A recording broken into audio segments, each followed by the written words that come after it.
Well, good morning, everyone. I'm Graham Moomaw. I cover City Hall for the Richmonder. So that means a big part of my job has been following our guest here around, trying to figure out what he is thinking and doing. So that's what we're going to continue to do here today.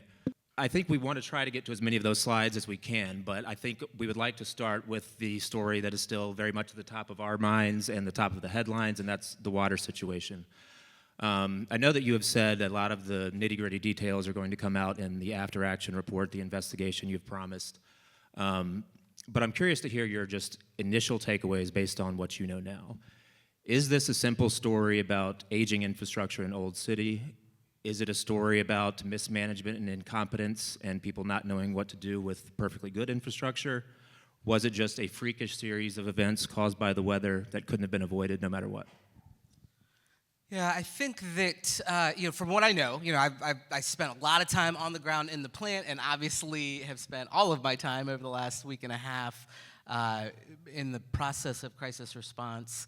I think there are going to be multiple layers to this, right? I think aging infrastructure is undoubtedly part of what our plant has to deal with. I think we have already seen in the EPA report from 2022, and there'll probably be other audits as we start to pull these together that show things that we could have and maybe should have been doing on a faster time frame. I think we will see a level of organizational complacency that happens, when things have gone well for a long time, right? I mean, I think part of what, coming from the field of public health, we have had to build muscle around over the years is the emergency response, right? And, leading up to COVID, we did annual exercises, doing mass vaccination dispensing exercises, updating our plans, trying to train our staff every year as part of the annual training plan, getting them up to speed on the National Incident Management System. And that's a hard thing for an organization that doesn't necessarily see emergencies all the time. Now, in my 12 years in the health department, we had a number of episodes that we had to organize around: Zika virus, H1N1, weather events where we had to stand up mass coordination of health response, sheltering support. But even in those episodic, 4 or 5 times over the course of a decade, when COVID hit, there were still things we were not ready for, And so I take that mindset, and you look at something like a water plant where, they're doing day-to-day operations. They may have a drop in pressure here because of a leak there, and so people know how to respond to, a dynamic situation. But when you have a catastrophic situation, how do you drill for that year in, year out, and be in a mind frame to actually, do the right thing in the moment? And so my sense, like my gut sense, is that that ability, that muscle to know how to respond in the event of a serious emergency is part of how we got here. And as we've been interviewing firms over the last couple of days, we should have somebody probably today that we can roll out as our independent third-party assessor who's really going to help us get to the, blow by blow of what happened on January 6th. I fully expect there to be a combination of this is aging infrastructure, this is procedures that hadn't been practiced, this is like not knowing what to do in the midst of a crisis. So some combo of those things, you think? Yeah. Okay. You made some news yesterday by announcing that there had been a change in leadership at DPU. April Bingham resigned. You brought in a state water official to lead the department on an interim basis. What made you feel that was a step that needed to be taken now as opposed to waiting until we have that report in hand and have a fuller understanding of what happened? Yeah, I think what is really clear about moving forward and restoring operations to the plant and building the kind of culture around preparedness, around effective operations, I think each day that went by felt like, okay, we do need a reboot on the engineering expertise overseeing the plant. The organizational leadership to really build that kind of culture within the plant. And so, it became just increasingly clear that as we move forward and as we build a different kind of operation and a different kind of culture, that there are different skills that we need to bring to the table. And we had really honest conversations with April about that. She, again, has been, I've been really open about the fact that she has really been amazing in this response, right? I mean, just so thoughtful and committed and wanting to solve the problem along with the rest of us. But as we look forward, we knew that there's going to just need to be a focus on a different skill set. So one of the biggest points of frustration I think we've heard from residents about this situation is that initial communication on Monday. Kind of the initial message was sort of that we're going to get this resolved quickly, and then I think people were frustrated that it took, the better part of a week for things to get back to normal. Why was that initial assessment off base, and how would you grade the city's communication with residents overall? Yeah, I think, the first few hours of that, I'll say this.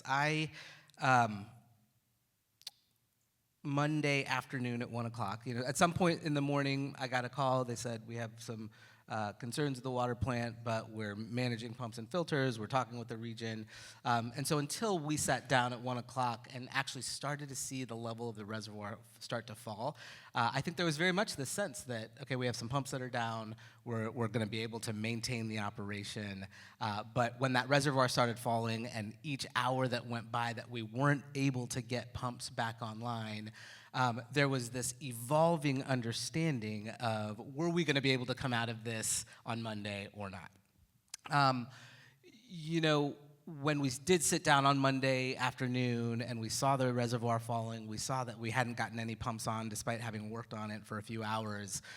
That's when the sense of, okay, we're going to need to put out some communications to the public. We're going to need to issue a boil water advisory, and we're going to need to bring in additional help to help get the plant up and running. And one of the key parts of that for me was just the basic, I've talked some about the IT brains of the water operation, this SCADA system, this IT system that went down when the power went out. And the fact that we had not even gotten that online, we're having challenges connecting that to the server. A couple hours after that meeting, I was on the phone with the governor's chief of staff saying, hey, we're having some issues here. And the governor called the CEO of GE to say, hey, we have a crisis issue and we need to, everything you can you throw it at this? And so I think back to the question of communication, there was this sense and hope that maybe we can stabilize, and at what point, what's the turning point where we know we can't. Maybe that happened a couple hours after, after it could have. I don't know. I mean, if we had put out communications 2 hours earlier, would that have changed the sequence of events? No. I do think, part of my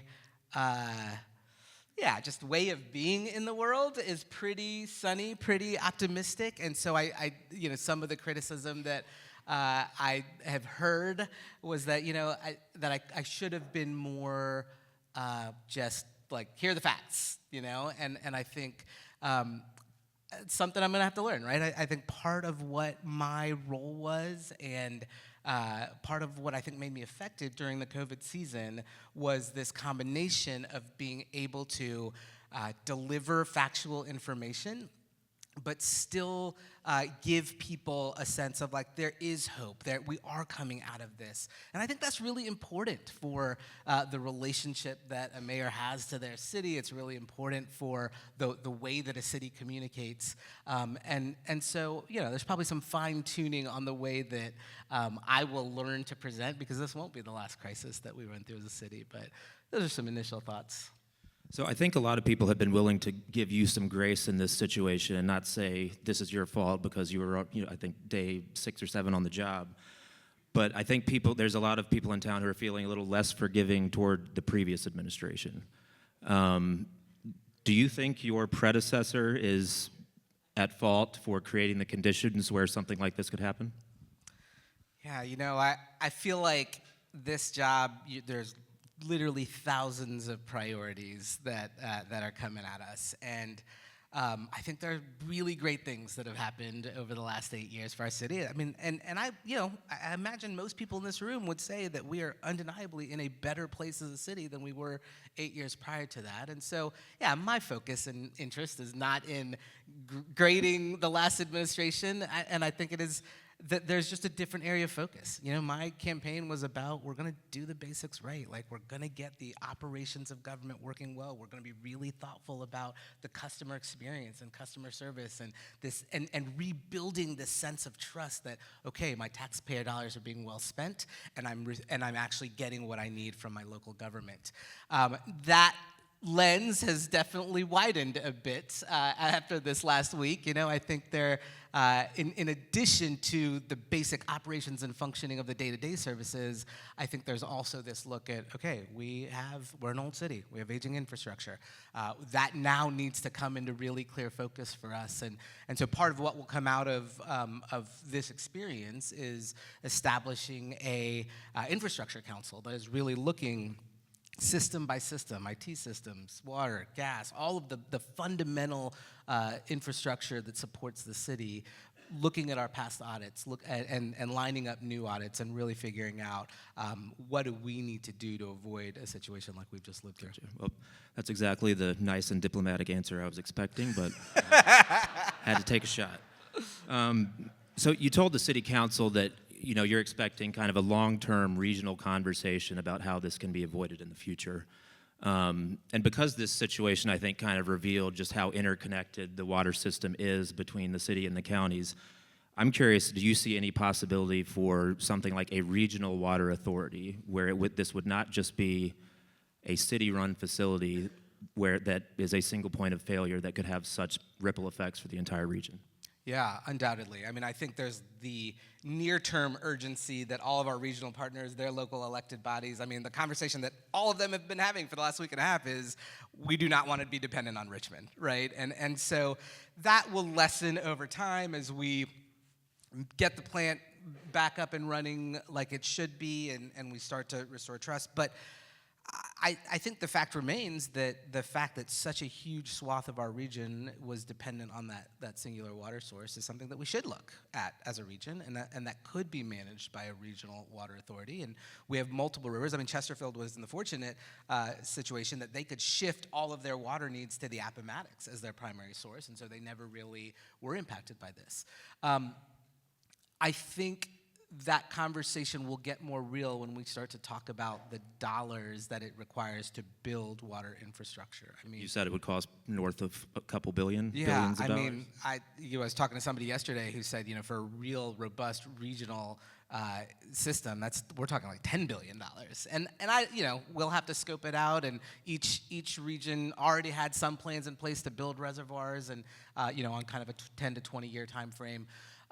So I do think the next phase of this is the strategic, what water infrastructure best supports the region, how do we build redundancies and resiliency for the system, and then how do you fund it?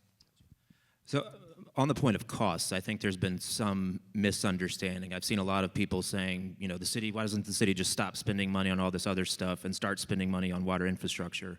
But it's my understanding that almost all the money that pays for the water infrastructure comes directly out of the water bills that we all pay every month.